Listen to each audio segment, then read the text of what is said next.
Te estamos viendo Bueno. con delay ahí, que estás ¿con qué ministro estás? ¿Con Mema? Bueno, sí, estamos con Mema, estamos con Jimena Latorre, porque había varias preguntas que los tocaba muy de cerca. Si les parece, empezamos por la dama. Empezamos por Jimena, a ver. Sí, sí. Bueno, y también los voy a dejar un poquito en línea como por si tienen alguna consulta específica.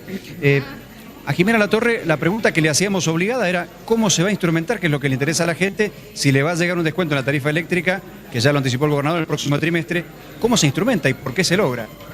Bueno, buenos días a todos y feliz día de la audiencia y a los que están trabajando hoy como nosotros, un 1 de mayo. La verdad es que esto se logra gracias a que, como explicábamos recién, Mendoza durante los últimos años viene respetando los contratos y las obligaciones que como Estado y como concedente le son propias, pero no solamente por una cuestión de los contratos per se, sino porque estamos convencidos de que es la única forma de que la contraparte también cumpla con sus obligaciones, que es hacer las obras y las inversiones para que el servicio tenga seguridad y robustez. ¿Esto es suficiente? Seguro que no, porque estamos teniendo problemas de servicio no por las distribuidoras por las empresas distribuidoras de servicio eléctrico, que son en el segmento en el que ahora podemos bajar las tarifas, sino por una falla y un atraso en la infraestructura del transporte, que es de jurisdicción, del transporte eléctrico, que es de jurisdicción nacional, a lo que también nos estamos abocando a intervenir y con fondos provinciales como son los fondos del resarcimiento en líneas de esa naturaleza. Pero precisamente enfocado a por qué ahora podemos bajar tarifas es porque el valor agregado de distribución, que es lo que remunera el trabajo de las distribuidoras, está al día. ¿Cómo va a impactar? Bueno, estamos adecuando esta semana, los días próximos a partir del 1, que es cuando Nación también informa cuál es el costo de abastecimiento para el próximo trimestre, el costo de abastecimiento de la energía, se readecúan los cuadros tarifarios. Pero en lo que a nosotros respecta, ese valor agregado de distribución tiene una baja, como decía el gobernador, en promedio de entre el 4 y el 6%, dependiendo del tipo de usuarios, porque recordemos que tenemos los usuarios residenciales, los industriales, los electrodependientes, etcétera.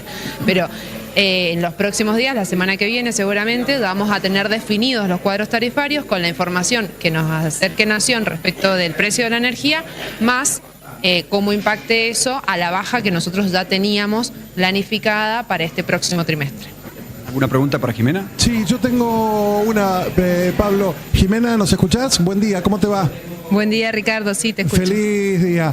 Feliz día. Jimena, si algo hemos aprendido de economía es que cuando algo baja de precio o se subsidia o no se paga, alguien más lo paga. Mi pregunta es, ¿quién va a pagar esa diferencia del 4% que se va a bajar a los usuarios? No, Ricardo, no hay un subsidio en este caso.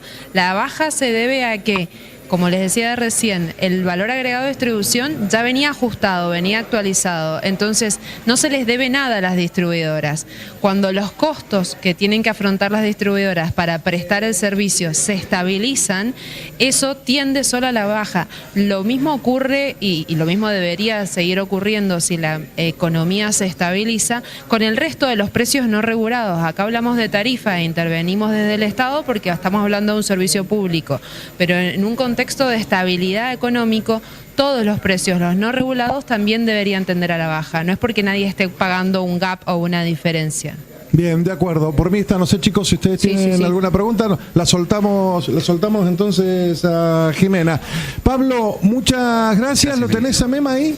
Está Natalio Mema y también los va a escuchar a ustedes. Bien. Así que encaren por donde quieran. Así les Natalio, hola Natalio, buen día.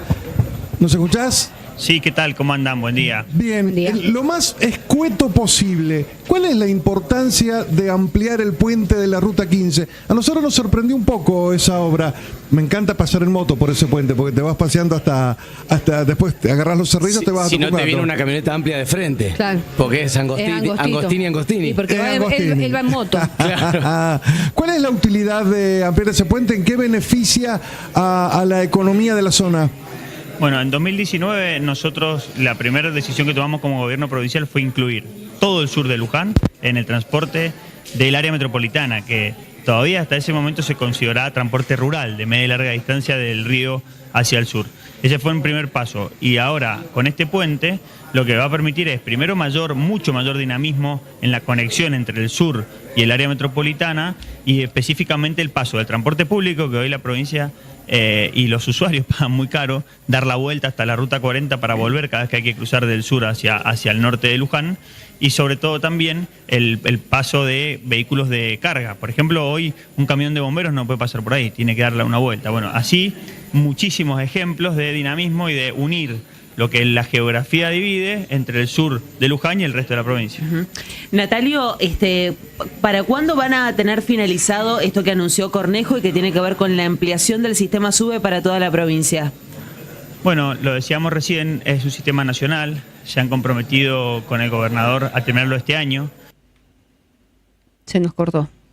Les cortaron. Me parece que se nos cortó. Ahora ahí. Ahora sí. Ahí se escucha. Sí. Bien. Bueno, les decía que vamos a empezar ahora con las máquinas de los servicios de la Valle, luego continuaremos por el este y así vamos a llegar hacia Valle de Uco y lo que queda del sur, siendo que ya San Rafael tiene SUBE. Natalio, ¿cuándo va a comenzar la construcción de esta cárcel que anunció Cornejo en el predio de Cacheuta y qué cantidad de camas tiene previsto tener? Háblanos un poquito de esa obra. Bueno, recién lo decía la ministra de Seguridad. En el caso de San Rafael, la cárcel ya está en ejecución, porque ya tenemos el contrato con obra arquitectónica. En el caso de la cárcel de Cacheuta, están finalizando el proyecto. Entre ambas esperan tener unas 800 plazas. Específicamente en la de Cacheuta, lo importante es que para delitos menores, por lo tanto son penas menores, por lo tanto debería tener mucho dinamismo el uso, digamos. ¿Y qué cantidad de camas tendría? Son 800 plazas entre la de Cacheuta y la de San Rafael. Natalio, buen día, ¿cómo va? El gobernador habló de trabajar en 100 kilómetros de ruta para Mendoza, entiendo que durante 2025. ¿Se puede especificar más o menos a dónde? Bueno, en materia de vialidad provincial ya hemos intervenido más de 300 kilómetros. Ahora ustedes saben que tenemos el tercer tramo de la ruta 82, tenemos la ruta 153, la ruta 151, bueno, y hay una innumerable cantidad de caminos de vialidad provincial que se van a seguir interviniendo con distinta magnitud, digamos. Algunos serán a nuevo, algunos serán caminos nuevos y algunos otros en mantenimiento y preservación. Sí, porque nos hablas de la ruta 82, pero dice, sumaremos 100 kilómetros de rutas nuevas que serán vitales para distintas actividades. Bueno, no, es de arreglo de rutas, o sea, de nuevos arreglos, no de rutas, no estamos hablando de caminos que hoy no existen. Digamos. No, claro, pero me imagino que son proyectos que no estaban anunciados antes y que a partir de ahora se irán a implementar. ¿Hay alguno así novedoso que sea título, digamos, se viene esto? Más allá de lo que ya sabíamos.